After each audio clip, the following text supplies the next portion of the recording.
আসসালামু আলাইকুম। আমি সাইফুল ইসলাম।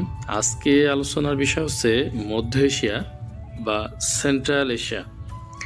এই সেন্ট্রাল এশিয়ায় 5টি দেশ। এই 5টি দেশের রাজধানী আজকে জানব। প্রথমে সবচেয়ে বড় দেশ নিয়ে আলোচনা করি, সেটা হচ্ছে কাজাকিস্তান।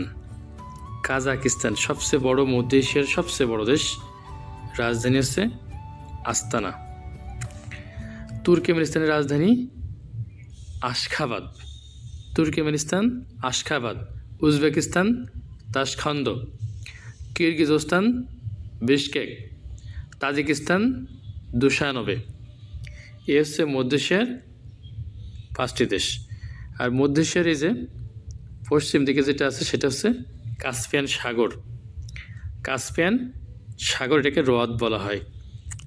তাহলে আমরা দেখলাম হচ্ছে রাজধানী Kyrgyzstan Bishkek, Tajikistan Dushanbe, Turkmenistan Ashgabat, Uzbekistan Tashkent, Kazakhstan আস্তানা।